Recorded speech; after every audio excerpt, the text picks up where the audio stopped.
I've always believed that owning your own land is one of the most liberating feelings you can experience. No bosses, no landlords, and certainly no one breathing down your neck telling you what you can and can't do. That's exactly why I bought my property out in Pine Valley, a secluded piece of heaven with rolling fields, tall pines, and nothing but space and silence. It was supposed to be my sanctuary. No ridiculous HOA rules. No nosy neighbors. Just peace and quiet. But if I've learned anything, it's that peace never lasts when you've got entitled people living nearby, especially when those people think your land belongs to them. My name's Jake Mercer, and I'm about to tell you how I went toe-to-toe with the nightmare HOA of Pine Valley Heights and their queen, Denise Holloway, a woman so entitled she probably thought the moon should revolve around her house. They tried to steal my land, trample my rights, and bulldoze their way into my life. But they didn't realize something crucial. They had just started a war they couldn't win. Chapter 1. The first shot fired. It started on a Tuesday morning. I remember because it was the one day of the week I actually slept in. I woke up, made myself a cup of black coffee, and stepped out onto my front porch. That's when I saw them. A line of cars, SUVs, minivans, sedans, parked across my front field like it was some kind of overflow lot. At first, I thought maybe they were lost. Maybe there was an event nearby, and they'd accidentally parked here. But then I saw it. A bright green sign staked firmly into the ground, dead center on my property. Pine Valley Heights HOA Overflow Parking. I stood there, coffee halfway to my lips, staring at the sign like it was some kind of bad joke. Except nobody was laughing. I marched over, yanked the sign out of the dirt, and made my way toward the closest car. Inside was a woman probably in her late 40s, wearing oversized sunglasses and scrolling through her phone like she had all the time in the world. I knocked on her window. She lowered it with a sigh, like I was bothering her. "Can I help you?" she said, her tone dripping with condescension. "Yeah," I replied, gesturing around us. "This is my land. You're trespassing." She blinked like I just told her gravity wasn't real. "No," she said slowly. "This is designated HOA overflow parking." Denise said it was fine. "Denise who?" I asked, even though I was pretty sure I knew.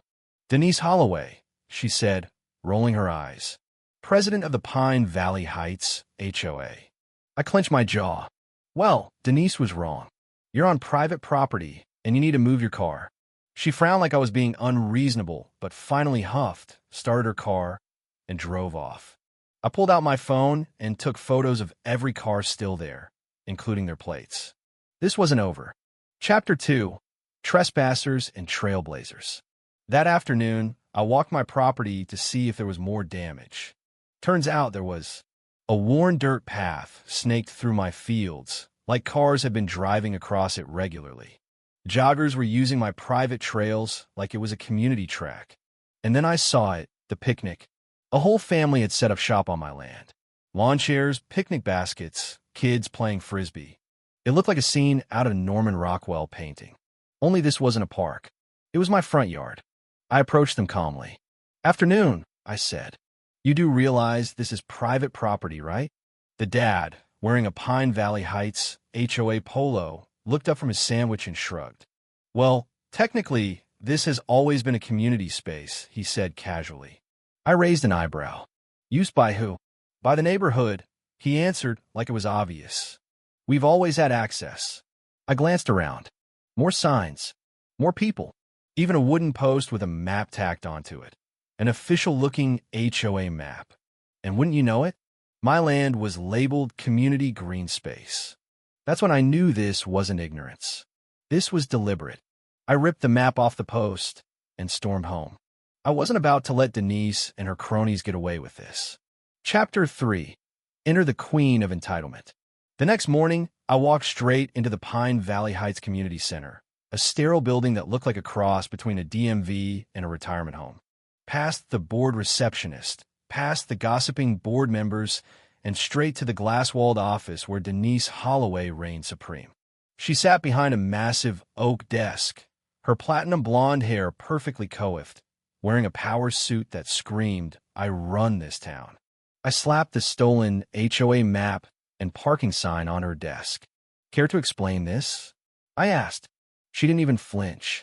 Oh, she said, offering a fake smile. That's just a misunderstanding. A misunderstanding? Yes. You see, Pine Valley Heights has always used that land for recreation. It's been an informal common area for years. I leaned in.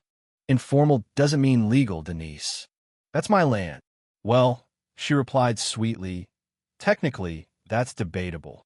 She pulled out a binder thick enough to choke a horse, flipping to a section marked prescriptive easements.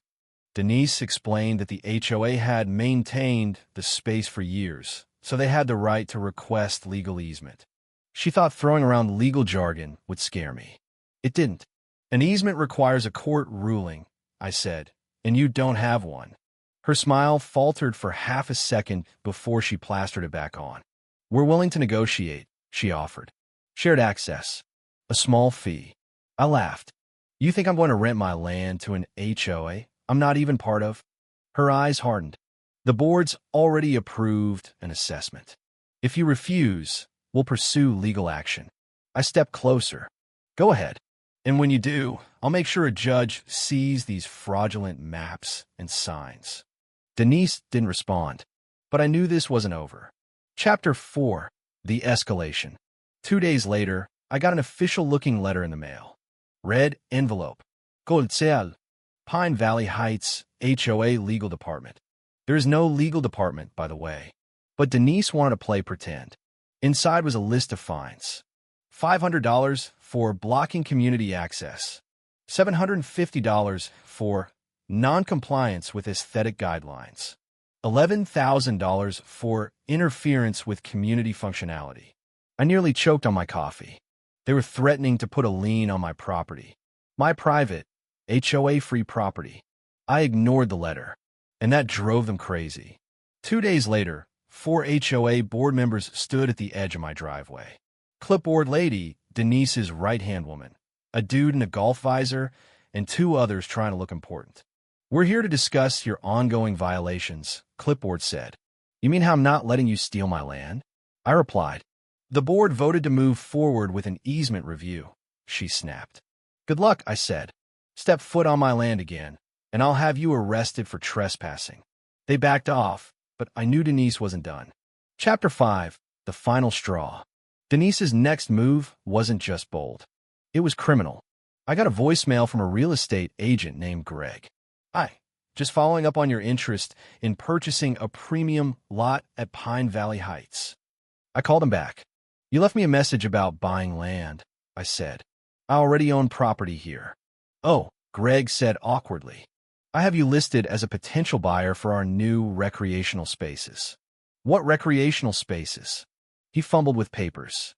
The Pine Valley Heights private trails. Exclusive to residents. I asked for the address. It was mine. Denise had been advertising my land as an HOA amenity. They'd sold memberships. Uploaded photos of my property. I even found my land highlighted on the HOA website. But the kicker? The next day, landscapers showed up, cutting my grass, installing signs that read, Welcome to Pine Valley Private Trails. HOA members only. I was done playing games. Chapter 6. The Fence That Broke the HOA. I hired contractors and built a wall. Not a fence, a wall. Reinforced steel posts. Anti-climb panels. Motion-activated cameras. I sealed every access point. Rerouted my driveway. No one was getting in. The day it was finished, Denise showed up, flanked by her board. You can't do this, she screamed.